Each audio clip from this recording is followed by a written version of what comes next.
Algernon's October with the check-in on Hip Hop United.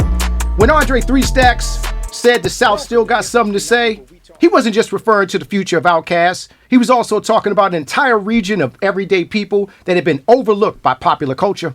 In 1992, a group that had spent 3 years, 5 months, and 2 days perfecting their craft came on the scene and forever changed the musical landscape by injecting substance into the veins of hip-hop junkies addicted to the temporary highs of gangster rap. Today, we've got a chance to give all the flowers to an amazing musical collective that dared to be different while reminding the culture that the revolution for the people of color is far from over. Get on up. We got Arrested Development with the check-in. How y'all feeling? Woo! Come on, we doing real good. Okay. Hey. Dude, you got the energy of a preacher. Right. Listen, I have been a fan of you wonderful people for a long, long time. This is a long time coming. I'm very excited. Thank you, bro. I've always looked at Arrested Development as a movement as well as a group. I've always seen a brilliant collection of creatives that always kept the door open for collaboration. So let's get into it. Who are, I guess, the founding members of Arrested Development? And of course, let's talk about how the group looks today. Who wants to jump in? Yeah, anybody. Ishi's right here. She was one of the original 6 down. Once we got a deal, myself, Speech right here. One Love has been down for 20 odd years. Tasha been down almost 20 years. Yeah, I still got a little bit more to go. Yeah. And Free been down for about 20 years. Yeah, 20 years. That's it. That's what I'm talking about. So I've always wondered what was behind the meaning of the name Arrested Development and why does it fit this group specifically? We came up with the name as a reminder of what we're fighting against. So black people have been in a state of arrested development ever since slavery. We were the creator of civilizations, mathematics, science, physicians. And then, of course, slavery happened. It sort of cut short our trajectory and we were in a state of arrested development. So now we're just striving to get back on the right course. I like that. I like that a lot. Well, let's start with the origin story of the group that was once known as Secret Society. Come on now. Speech, you started this Secret journey back Society. in Milwaukee after hearing Rap Was Delight. Tell me how you ended up in Atlanta and eventually finding this wonderful tribe. Yeah, so what happened is I've been a fan of hip hop since Rapper's Delight first came out. And, I loved it then. I was probably in 6th grade or so. And just fell in love with hip hop in general, and then started a rap group in Milwaukee called Attack. We did our thing regionally. I mean, we made some noise definitely in Milwaukee, and it made some noise like in Detroit, Chicago, Milwaukee, and the Midwest region, but never jumped off. At that time, hip hop was really just the West Coast and East Coast pretty much. And so came down to Atlanta for numerous reasons to go to school. I went to the Art Institute of Atlanta and also just loved the South. I used to spend every summer in Tennessee, so I loved the South. You know what I'm saying? I always felt like the South had a special spirit, a special energy. So came down here and met a brother named Headliner in school. He was, I put a flyer up. I was looking to start a group. Put a flyer up, looking for a DJ. And he was looking at it and we started conversation and he was the first member to have it, put in the group. And then we just started from there. Met Ishi soon after. Her sister was supposed to audition for us. Yeah. And okay. Yeah, her older sister was supposed to audition and she decided not to. I think she asked Ishi, to jump in, and Ishi came on board and with her smiling self, So I remember she was 13. Yeah, she was 13 years old. So she had the Kwame polka dots on. Like when I first met her, the first day I ever laid eyes on Ishi, she had Kwame polka dot shoes and bow tie. I mean, the bows in her shoes. You know what I'm saying? Hammer pants. Yeah, hammer pants. See, you got to be a child of the '90s to know about Kwame. Right. Yeah. In other words, she was fly. In other words, she was Atlanta fly. And it still continues today. And still. Yeah, so, and it just went on from there, you know what I'm saying? Early Tariq, Baba OJ, Razadon. So it just went on from there. And, stuff started blowing up in 1992 when we dropped our first single, Tennessee, which was definitely, we can talk about that soon. But yeah, well, go ahead, sir. So Tennessee, Tennessee was a deep song for us. It was the last song that we recorded on our album, but it was the first song that we released. last song we recorded because the album was pretty much done. The 3 Years 5 Months joint was done.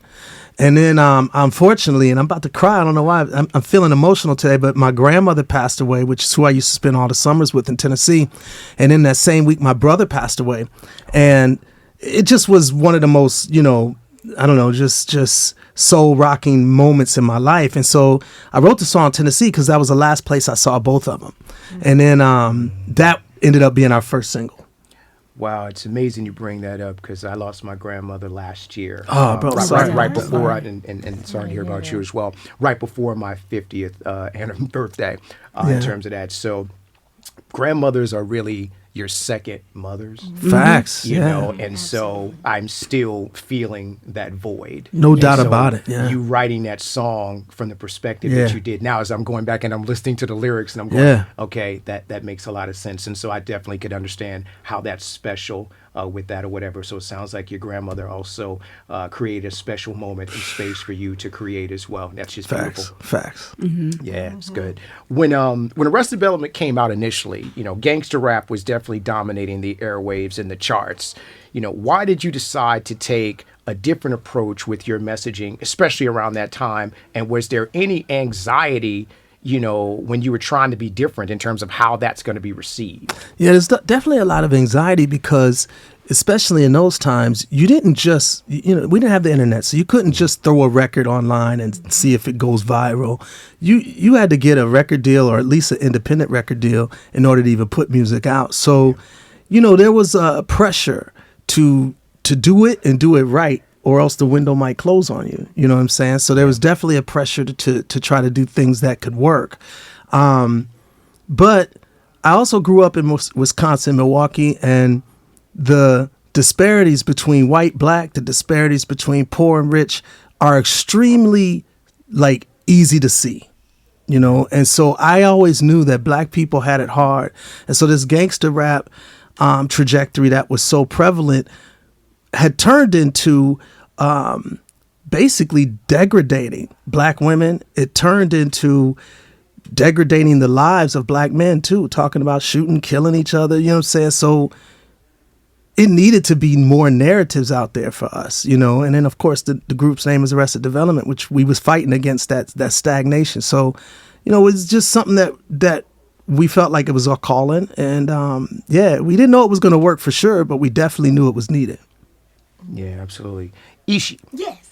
We've had you on the check-in before. We know that you are born and raised. You're Georgia Peach. Georgia Peach. Yeah, most people know you as a dancer and choreographer. But however, you've done so many other things with AD and, of course, as a solo artist. Tell me about your creative evolution and how you've been contributing to the sounds and visuals of the group. I heard you've been doing some things. That was so wonderful. Nice intro. Come on. No, first of all, I'm just honored to be here amongst everybody, and shout out to Farida, Tosh, One Love, and Speech, keeping the legacy going. Sometimes I still perform with the group on special shows. However, I've been doing a lot of co-producing with Speech with the videos. So the last few videos we released, All I See Is Melanin, Pack It Out. We got more coming. Yep. Three more coming? Yep, Speech? facts. Yeah. And so it's been fun because I really have a heart and a passion for directing and producing and creating concepts for videos and all that kind of stuff. So been enjoying the process, definitely. Well, let me just say something on that tip right quick. So we I called a meeting. I was like, yo, let's have a meeting and come up with video ideas, right? And so we was talking about All I See Is Melanin at first. And so Tasha came, Farida came. I had some ideas. I had about 10 or 12 sentences of ideas, right? Tasha had about, 2 or 3 pages that she had thought about for different videos, maybe 1 page per video. Farida had a couple sentences, ideas, just some general ideas. Here comes Ishi. She got a dossier, She got folders, presentations. 12 points. She rolls out scrolls and It's like this. She got a hard drive. This what it sounds like. You wear she got this, the sky is gonna be blue. Exactly right. It's gonna shine down the sun. So it became pretty clear. I was like, okay, I think we might need to use Ishi, to do this kind of stuff. So It was dope, and we came up, you know. That's my OCD. Yeah, you know what I'm saying. So she had like a full presentation, you know what I'm saying, and so. You know, when that video was done, it was so fresh, you know what I'm saying? It was so dope. And just seeing her on set too, like, was really just inspirational because she's so invested, you know what I'm saying? And she's so like, you know, in it to win it and wanting to see everybody win. So it was dope. It was real dope. It was And fun. one of the things that I enjoy about having Ishi on is the fact that she sees everything. She's looking at everything. And so she's not going to let you look crazy from your outfit to your elbows to your face, like you're doing your face right. Where your arm at? Right. Did you point your foot? Right. OCD, baby. She's not gonna let you look crazy, and I appreciate that. She ain't above licking her tongue and messing with your face. Your eyebrows look a little Right. That's nasty, by the way. You know what I'm saying? Come here. No, she gonna pull a bottle of the baby oil, Right, jerky, some cocoa butter. See, that's someone that's passionate and has love, and I love that about her too. She's very family oriented, and that's one of the things I love about you. I also want to just say, and I just appreciate, you know, Speech extending that offer for me to come aboard and co-produce with him. We've been having a good time doing it. Yeah, it's and I'm dope. learning a lot actually, just from all aspects, looking at everybody. And, okay, you know, so it's been a blessing, you know, just to transition into that space. Well, listen, while we're talking about kind of the new generation of AD and the new peeps like that, Tasha. Yes. You are a singer-songwriter as well as a person that creates cool handmade earrings and gifts and things. Yes. First of all, talk about how you ended up working with these magnificent people and how that experience has been for you. And of course, let's talk about all the bangles and rings and things. Yes. So, okay, I love telling this story. So before I met Speech and everybody, I moved to Atlanta from Nebraska. And so I was trying to like kind of find my musical footing here. Because I didn't know nobody, and nobody knew that black people lived in Nebraska. So, but I About got 20 in of y'all. there. It's about 20 of y'all. Right. Okay, half of us related. No, but so I got into the music scene here in Atlanta, started going different places like Apache Cafe and all this stuff, and I started meeting vocalists. So I will offer to sing background. And this was just a way to network with people and stuff. So one of my friends, April Showers, she was doing something for her church, and she said, "Can you come sing background for me?" And I was like, "Sure, I ain't doing nothing." I went to this event. We had a good time singing, and Speech was there DJing. This was an event for their church, and Speech went to that church. Oh, wow. So I didn't meet Speech that night, but the next day I get an email asking if I would be interested in auditioning for the group. First, I thought it was a joke, but I still responded to it and everything. When I realized it was real, I was like, oh, this for real, for real. And so I went a few months later, like it took a few months or whatever, but I auditioned for the band and then came out on the road for a few trial things. And next thing you know, they was like, "Hey girl, come on in." And they welcomed me as if I had always been there. You know, it wasn't like I wasn't treated like this new person coming in. And I felt this huge responsibility to make sure that I carried on this wonderful legacy that they started. And I knew that there were some huge shoes to fill. And I made sure I was up for the challenge. Facts. So, in fact, and one I've of been her loving first it. big gigs with us was about 80,000 people Oh my God, it was somewhere in Australia, in New Zealand. Yeah, New No Zealand. Yeah. pressure. No pressure. No Yeah. pressure, Right. okay? It's nothing. Okay. Yeah. It's like, I do this. I do this. And I Right. was You were supposed to be terrified. here. You get in there and take up space. That's it. Facts, That is facts. it. Yes. Talk So, about yeah. the bangles and jewelry and all that Oh stuff yes, too, yes, man. yes. So the funny thing is the first tour that I did with the band was in Australia. That was when we did that 80,000 people show. But I didn't know how to dress for this and how to pack and all that. I was like, what do I wear? So I took some pants that I had and I started throwing some paint on them so I kind of looked cool but eclectic and all that stuff. And then I was like, oh, I need some earrings to match these pants. And so I was like, what if I painted on the denim and then cut it out and just made it look like earrings, just did that. And so I did that. I literally have those earrings to this day. And this month actually makes 17 years that I've been making jewelry, but it started because we were touring. Thank y'all. So it started from there, and then one of the fans said she liked my earrings. It only took one. She liked my earrings. I took them off and traded her for a pair of sterling silver hoops. I came home. I said, I'm about to make a business. That's it. They called. And it was called Ear Jeans at the time. Yeah. The business called Ear Jeans, and I ran that for about 7-8 years or something. Then I shut that down and then started a new one. So now my business is called Made by Tasha Lorraine, because I make a whole bunch of other stuff besides earrings now. But yeah, it's all of this started because the Arrested Development. To this day. To this day. All official Right, spokespeople everybody. of earrings. Facts. Whenever we're Earrings. touring, like she'll be collecting anything and everything. So like we was at a show maybe a few days ago, and they had police tape. You know, when someone dies or a crime happens, they put the yellow tape around, and she was like, "Can I have that?" She was like, she wanted to put it cut in me a her little scrapbook piece. so she could make something out of it. You know what I'm saying?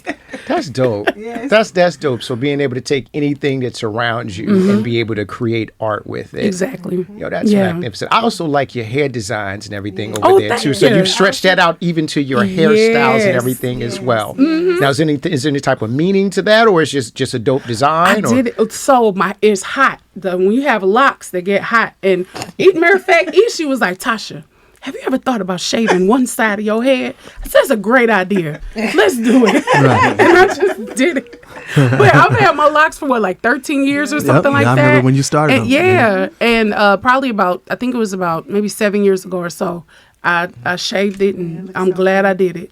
That's what I'm talking about. All right, moving on. One Love. Yeah. How you doing over there, bruh? I'm doing good, doing good. You got the merch over there. You're looking fresh and all of that. I saw you rocking the mic on the Pack It Out video. Yes. You know, and from what I'm seeing, you're a pinpoint lyricist with a masterful stage presence that personifies all the things of a veteran MC. Is that correct, sir? That is correct. That's Come what on. it is. How did you end up working with AD? Wow. Man, well, I started working with Speech. Me and Speech met in church Yep. years ago. It's all coming back to the church. Yeah. It's the same true. church. Very true. Here's a message Me and here. Speech met in church years ago, and it was during a point in my life where I was doing this group in church with Mental Menace. It was like a spiritual hip hop group, and Speech, when he first came to church, he was kind of like downtrodden a little bit. I had been in church for a couple of months. Arrested Development had just broke up, and I remember when he was in the back of the church, I handed him a CD, which was Mental Menace and some of my solo stuff. And so a couple of days after that, Speech gave me a call. I went down to his house, me and Taylor, T-Bone, sat with him upstairs down in Fayetteville, and he got a chance to listen to us and perform, and he wanted to sign us to his solo label, and he ended up signing us, and we did a big photo shoot and everything.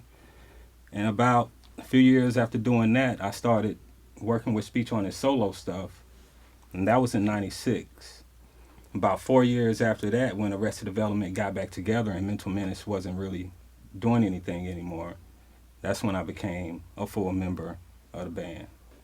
And so I think for me, I was coming out of California at the time on like a solo deal with Ichiban. And so some of the people that was on the label with Ichiban were also on the label that was working with Speech on his first solo project. So it kind of made sense when I kind of transitioned. I think the label was TNT or TNT Records or something like that. Yeah, TNT. And so it kind of made sense for me because a lot of the people at that label were kind of wondering what I was going to be doing and was I ever going to. I'm originally from Arkansas, so Okay. at that time I was thinking about going back home or doing something kind of with my solo stuff. So it kind of made sense when I started working with Speech with the label. So I think for me it just all worked out, and it's just been a blessing because like in 2000 I started touring with Ishi and Baba and Razadon. I started touring with the original members. One of my biggest shows was here in Atlanta at Midtown Music Fest. And Yeah, remember that joint? Wow. That was with Eric. Again, Erykah no Badu. pressure, sir. No yeah, pressure. it was like, thousands of people, and it's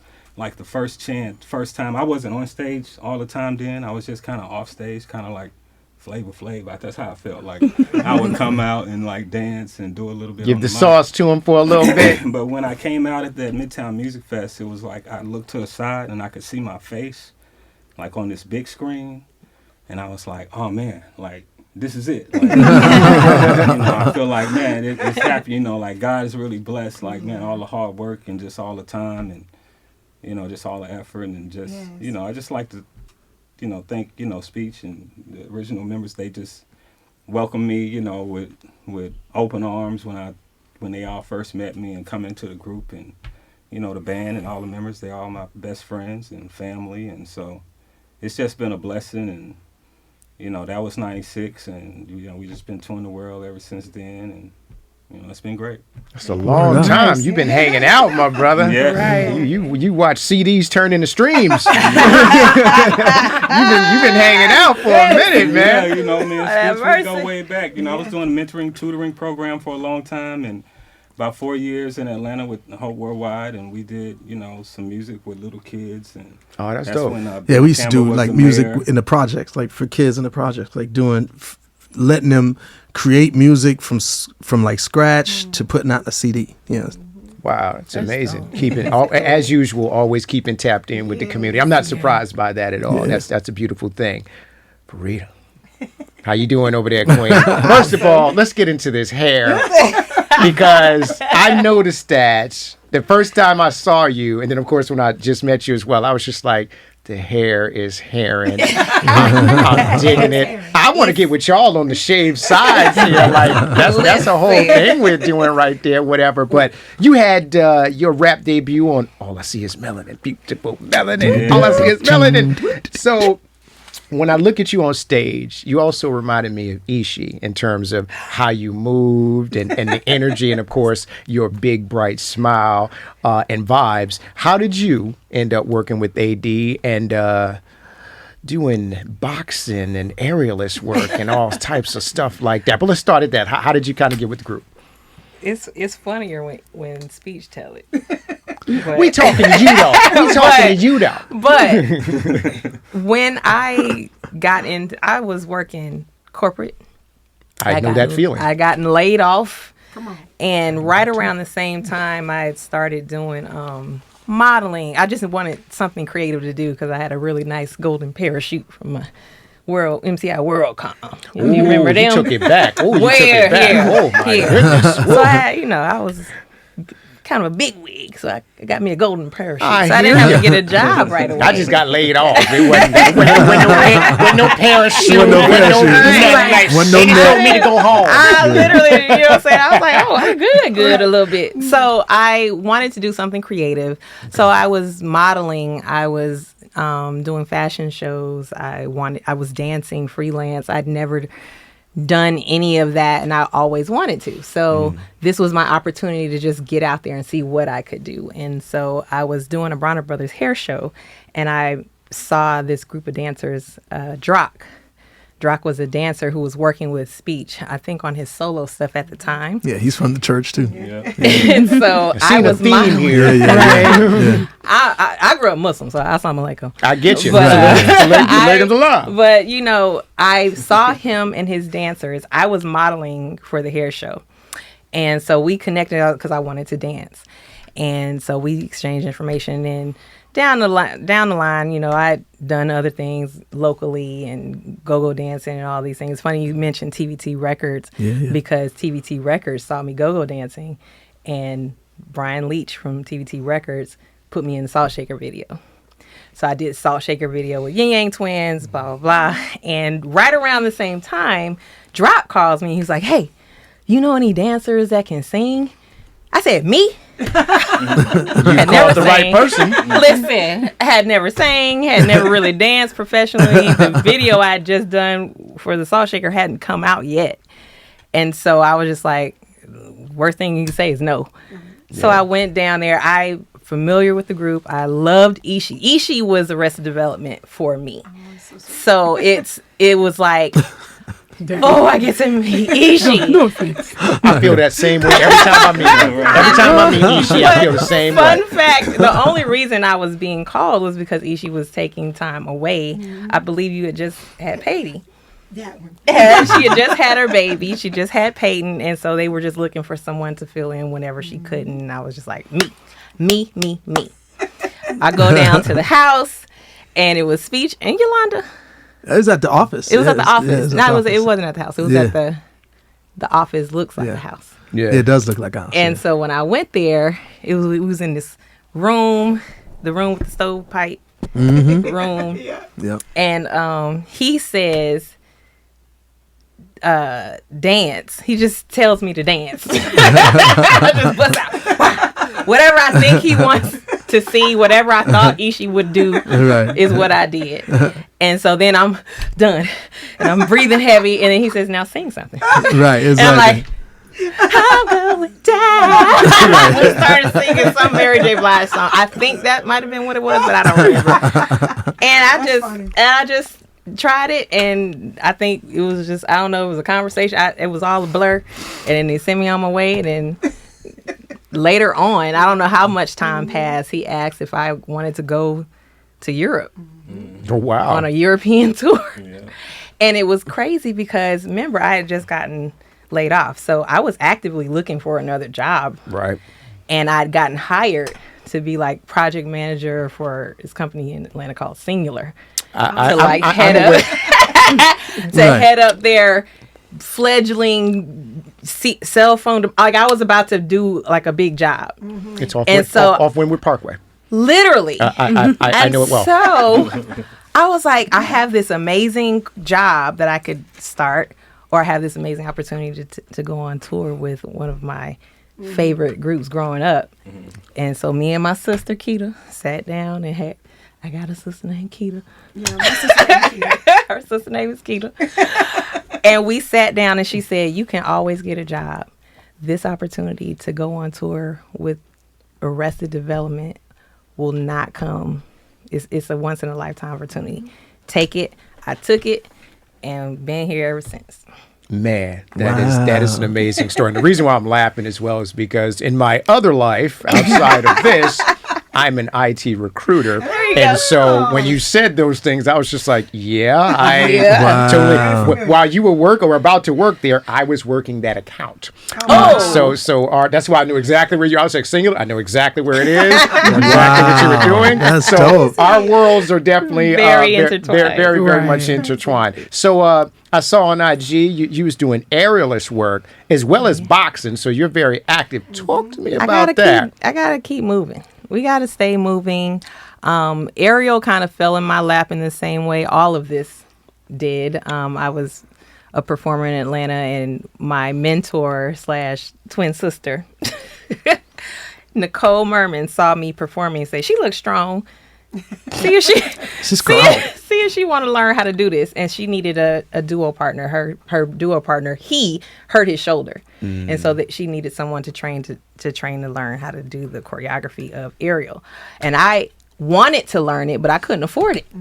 Like to have the private lesson in this field and learn it, you have to do it. You can't just take a class and be like, oh, I learned it. No. Yeah. She offered to train me, and that was in 2012. And I think that was right when Ishi took some more breaks or was taking more breaks. So they were asking me to come back in. And so I had a year of aerial training 101. I had to go from novice to professional in that time. So by the time they called me, I was like, You was ready. I was ready. Yeah. But yeah, it's I can't imagine doing anything else now that has come in my life. And then the boxing stuff comes with my partner, and he is a kickboxing instructor and stuntman. Oh, wow. And so just by default, I got to learn to box. I got to learn. In order to win arguments. Listen. So I was gonna say, y'all just so y'all don't argue, y'all just be like, let's take it to the ring. No, Right, we right. love on each other because we can't take it there. Somebody might get hurt. We just go straight to the love. Right, I right. like that. I Love it like out. that. I like that. Let's jump into this latest project, Adult Contemporary. Why do you feel that we need this category added, and what can people expect from this great project? Well, it's a dope project, first of all. Second of all, the title came from my brother, Twan Mack. I knew this brother since I was in high school. And he's always been an avid hip-hop lover, beatboxer, beat maker, rhymer, and just activist for hip-hop. And So anyway, he always felt like there needed to be this category called adult contemporary hip hop because, you know, hip hop is 51 years old now. So a lot of people just growing up with this music are in their 40s, 30s, late 50s, 60s even. And we're not striving to compete with somebody that's 18, 19, not because we feel like we can't compete, but because the whole subject matter, the sensibility of the beats, all of this stuff is different. Yeah. So it just doesn't make sense. And if you look at any other genre like rock, you know, there's soft rock, there's hard rock, there's heavy metal. Yep. So there's all these different genres, and in hip hop, there's none of that. It's just hip hop. You know what I'm saying? So you might call something alternative hip hop or drill or whatever, but there's no categories like that. You know what I'm saying? It just gets thrown under hip hop. So his whole dream was to do adult contemporary hip hop. And he passed away, unfortunately, in November. It took everybody by surprise. He wasn't sick or anything. He just passed. And so as his friend, I just wanted to carry that torch for him and name this album Adult Contemporary Hip Hop, dedicate the entire album to him. And so, yeah, his spirit's all over this record.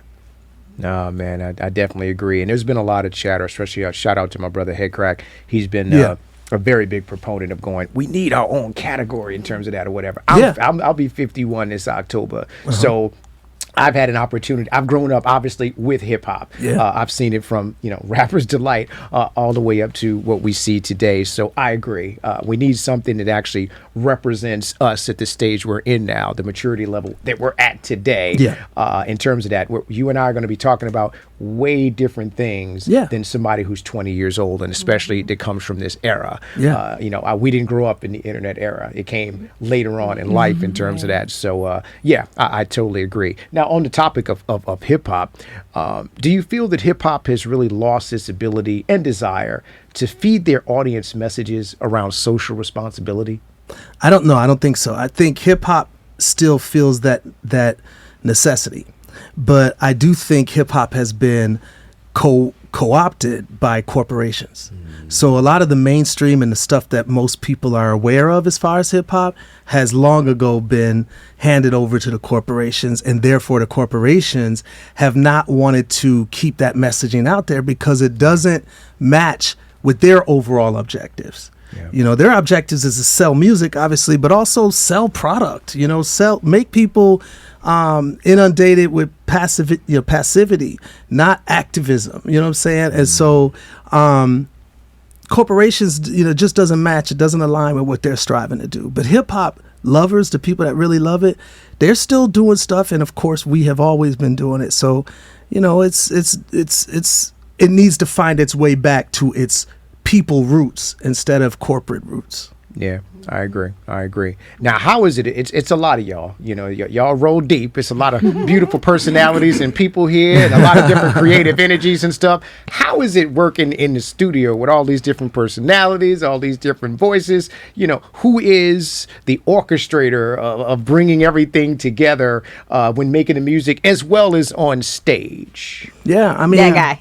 Yeah, it's me. So basically, over the years, we've done it numerous different ways. You know what I'm saying? So we're on our 12th album. So over the years, there was times where we all be in the studio and we create stuff. Like for the Strong album, we sat there and sort of created stuff from scratch. You know what I'm saying? We might write a song like Greener, where I'll do the beat, and Tasha will do the hook, and Ishi will do like a verse. One Love will do a verse, I'll do a verse. So, we switch up during different times of creativity. Since the internet age has started, and since working with a brother named Kafiga, who is from the UK, dope hip hop producer, since those ages, which really started during the pandemic, we've been passing files back and forth more than anything nowadays. So nowadays, Kafiga might send me a beat, I'll throw a verse on it, and then I'll usually come up with a chorus idea or do the chorus. And then I might send it to Tasha and maybe ask Tasha to do the chorus that I wrote, or ask her to come up whatever she wants. Or I'll send something to Ishi. She might come up with a verse. One Love, I send him usually batches of songs, because I usually start off with the concepts of songs. And then I'll send like a batch of songs. Yo, you want to get on any of these? And he'll just listen to it and see if he likes it. Farida got her debut on All I See Is Melanin, which was a verse that I wrote, but I wanted that female energy on that verse. And so she spit it and she memorized it, spit it, and crushed it. You know what I'm saying? So over the years, we've done it a lot of different ways. That's what's up. Yeah. Now, what's the biggest misconception about Arrested Development? You know, like, I always wondered, because y'all were, you know, wearing dashikis and being Afrocentric and stuff like that, if other groups tried to play y'all soft, you know, because y'all weren't talking about violence and all of that. And so I just always wonder, you know, did anybody try to test you? And just in general, what's the biggest misconception about Don't y'all? Speech be talking about violence. He had to bust somebody out for being Oh rude. yeah, and if we're talking about, you know, I think it's called People Every Day. Yeah, I always liked that one, because I was just like, you know, it's like they tried to play you like it wasn't gonna go up. Absolutely. And then, you know, you put that last thing in there that said, you know what, that's what happens, you know, when you I had act to like take the brother out for being real. rude. you're getting beat down by an African. Exactly. So Right. what's the biggest misconception? And again, did people try to play y'all soft because of who you were and the type of positivity that you guys I'll were let putting out there? y'all answer first. I definitely remember one particular story. Go ahead, yeah. When we first came out, this is probably 91, 92. We did a show, was it in San Fran? It was Yep. on the West Coast. Yep. And San Francisco. they weren't feeling us, but it was more of like an industry event. So, and I don't know exactly. Speech know exactly who did it, but they pulled the plug on DJ us. Evil E from Ice-T's Right, camp, the while we were Syndicate. performing, Yeah. and we were a band, so Roz was on the drum, so we just kept going. So like how you do in church, it didn't stop anything. So The crowd loved us, but Yeah, the, they did. the It was industry crazy, people that like, was wow. there was trying to hate on us and trying to sort of stop our momentum. Yeah. You know what I'm saying?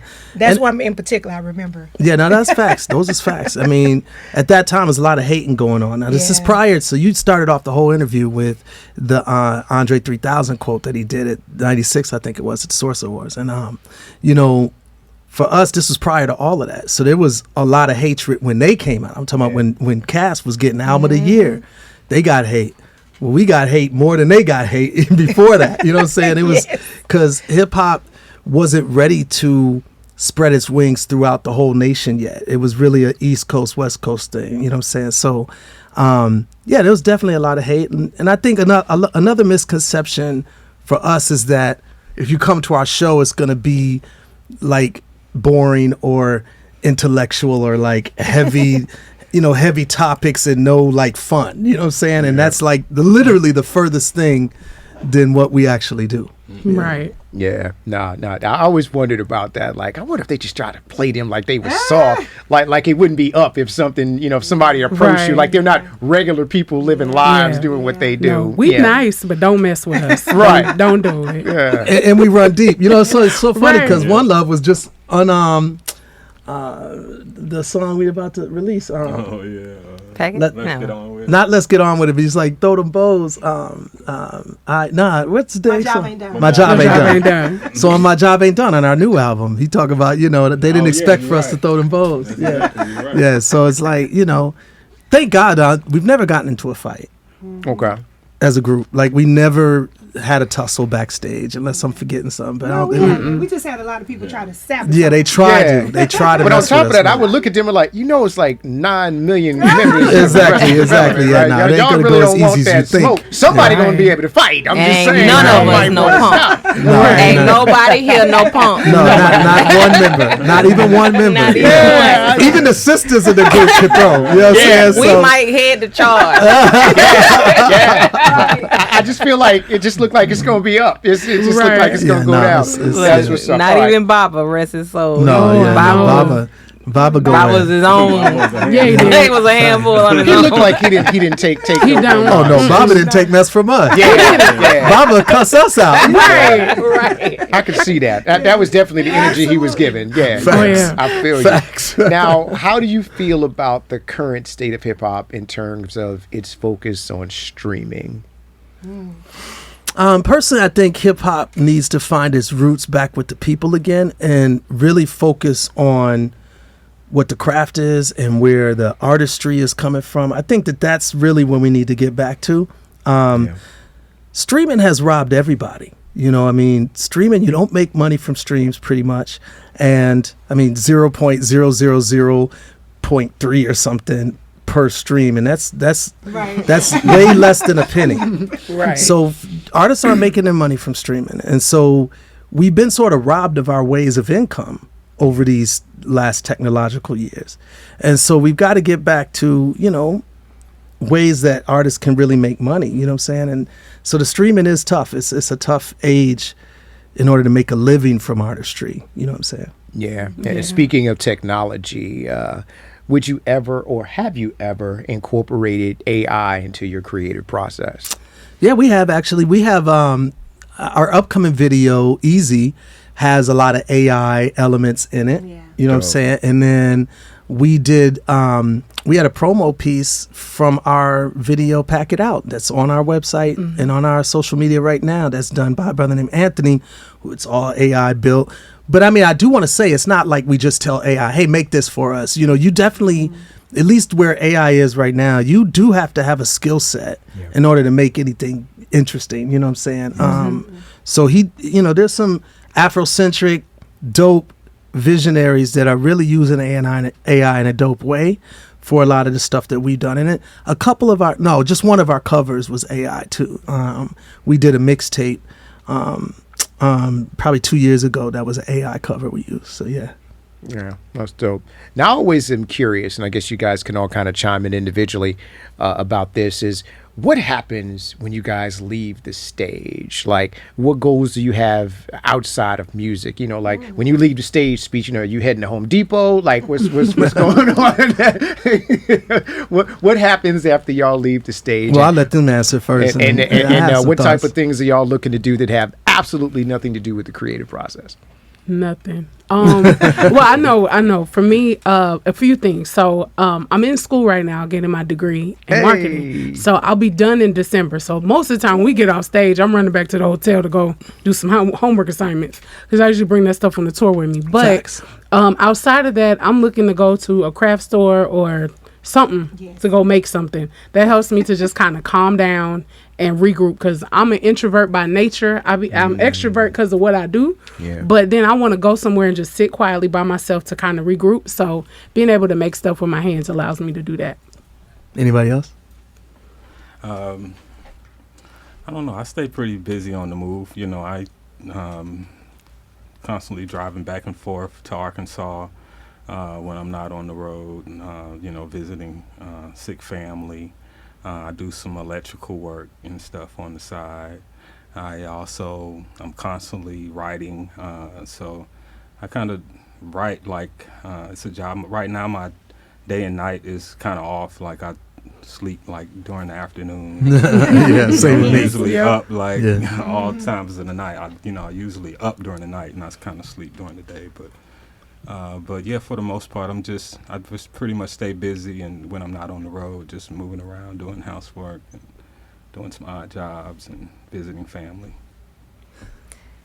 I'm an aerialist, so I'm teaching quite a bit. So not as much as I would like to, but because of our tour schedule, I'm not able to have a lot of regular scheduled classes on the schedule that stay on the schedule. So I usually do a lot of private lessons. I have a couple of classes that happen kind of on when we're mostly home. So like Monday, Tuesday, Wednesday, Thursday, I can have a class, and then I do a lot of private lessons.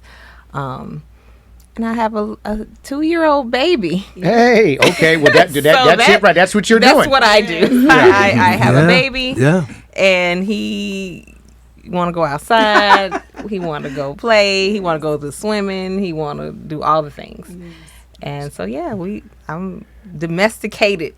Okay. so that is what you're doing in terms of that or whatever. Right. So with having the 2-year-old and all of that, have they had an opportunity to come out on tour and That's see all y'all? he knows. Yeah. Oh, the road. that's He's been cool. around the world. I was pregnant on the road Oh wow. until it was time for him to come out. When he came out, I gave him a break, and then I brought him back on the road. Yeah, facts. He was an infant on the road. Thank God.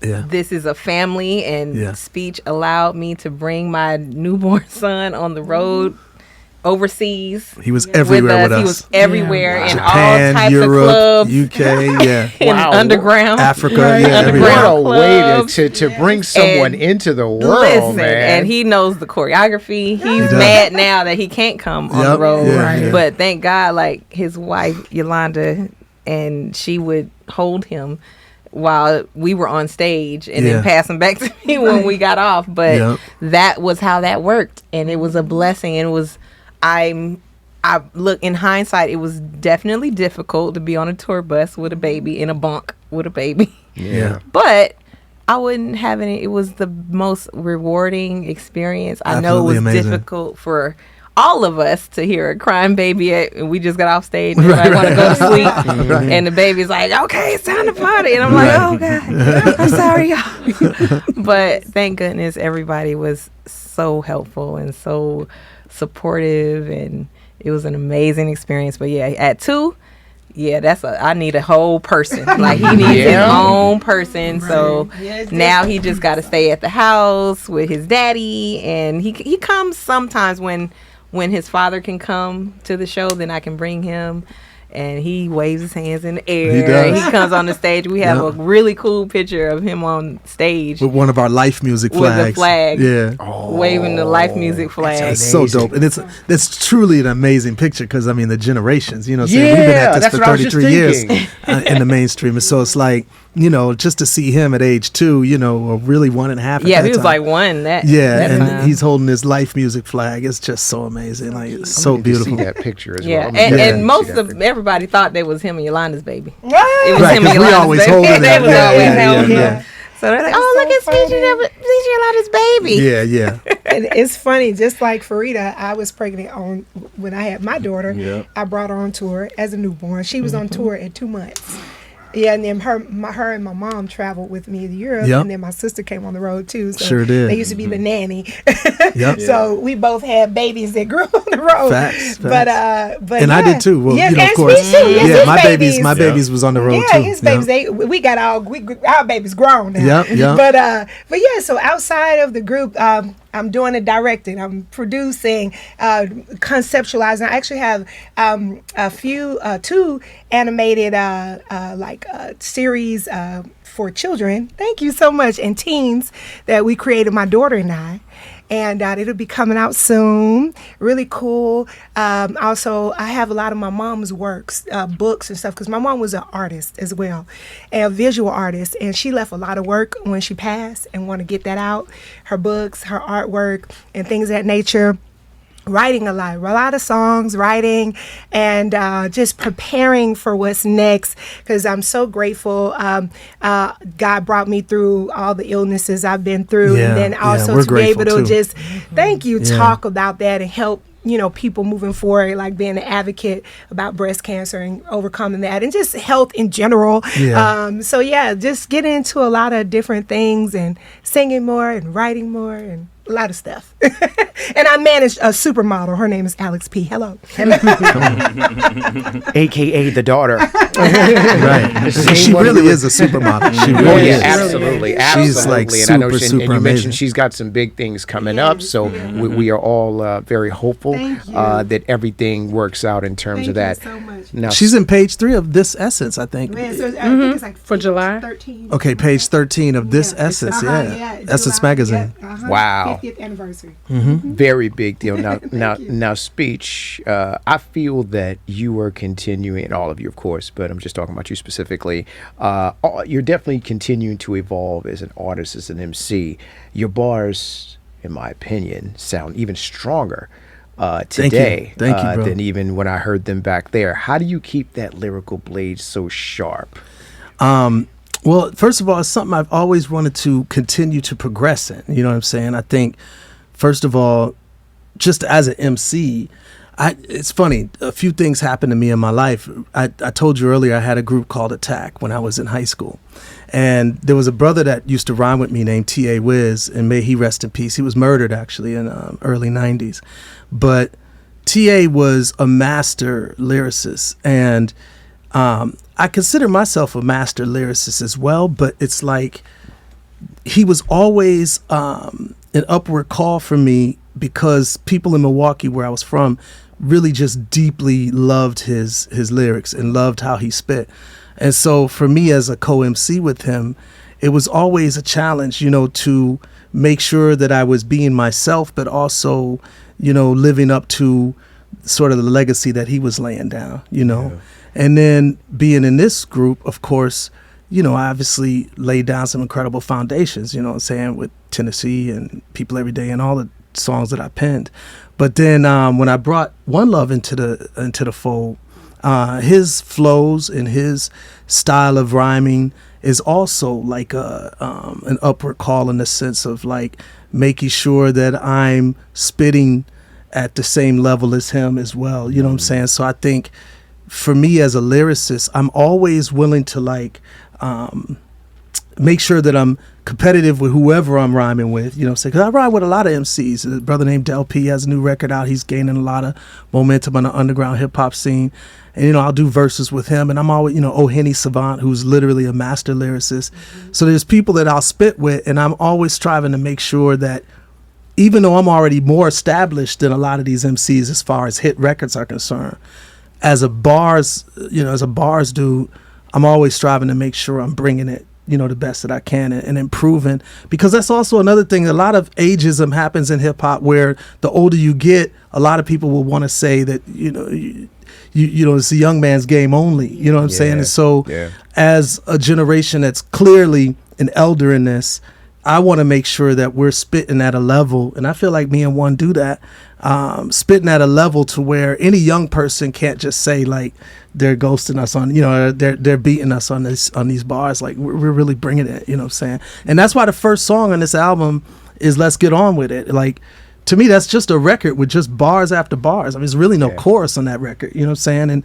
if you listen to it, it's probably 5 minutes, 4 minutes or something, and we're literally spitting the entire record. Straight bars. You know what I'm saying? Like straight me and One Love, which is another thing we've been talking about as MCs, like that we always wanted to do was go back and forth a lot. And so on this record, we finally did that.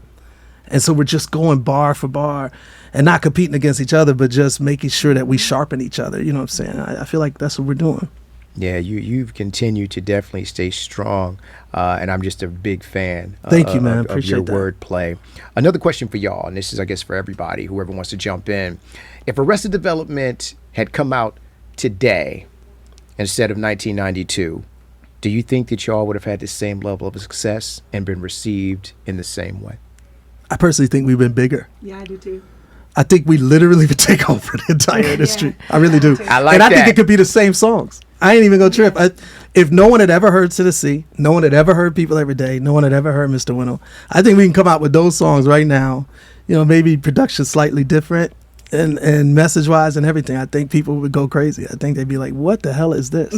There's evidence of that at the show. Yeah, I agree. I'm always surprised to see how many young kids Facts. are like, Me too. "Oh my god!" Like they go crazy. Yeah. They do. literally go crazy. They enjoy themselves, and it's only that, like what y'all were talking about with streaming and the change of the way we receive music how we now, consume it now. is that it's gate kept. It's we're not reaching. If we came out now with all the tools of the now, there's no stopping it. Mm-hmm. But now it's gate kept. Now it's, you know, I miss the days where a DJ, you could go to a different place and the DJs controlled it. Yeah, the exactly. DJs could introduce you to something. Facts. Yeah. And then it could get wheels of its own. Yeah. Now it's like it's like 2 people through 4 people sitting at the top deciding Facts. what blows up. Yeah. And if we were out now not needing that, like an artist can come out now and just if it's good, it's gonna go viral or whatever. Mm-hmm. So, you know, that's what we're hoping for. And with these, you know, like adult contemporary hip hop, we're hoping to grow legs like that in the now, because Facts. we ain't went nowhere. Nah. Yeah, we right we here. still here. So, Yeah. you know, hopefully that idea can still spring up and things can happen even bigger than the original Yeah. times. I agree. Come on, man. And just to wrap us up here, because I could sit here with y'all all day, because y'all are just fabulous. I just Come love on, man. everything that's happening right now. What does the future look like for Arrested Development? What's the vision for the future? That's a great question. I mean, for me personally, it's just promoting this record because we really feel like this record is crazy. It's dope. And we're hearing from a lot of people that it's album of the year. We're hearing from other people that this truly like is a classic piece of material. And so our focus is just making sure more and more people hear it. You know what I'm saying? So that's, obviously one of the reasons we're here, and just wanting to let people know, yo, we got brand new music out. Because we get a lot of fans at the shows and they're saying to us like, yo, y'all need to come back. We need you. We need you. You guys get that? Oh, yeah. And it's like, I do too, all of that, all the time. And so it's like, well, we're here. You know what I'm saying? So check this out. You know what I'm saying? Peep this music, Yeah. Yeah, I always find it interesting real quick, and just to wrap us up, that out here people say, yeah, man, I want to see Speech and them get back in the studio. And I'm like, what are you talking about? I've been hearing their music every other year or so. Right, I'm yeah, like, there yeah. was an album prior to this, and Right, then other exactly. things. I'm like, Yeah. I see them all the time. Peep it, Peep game. Well, anyway, everybody, make sure you're tapping into Adult Contemporary. We are truly honored and grateful that y'all came through and talked to us here on the check-in. We appreciate all the contributions of Arrested Development, everything Appreciate you guys man. have done to the culture.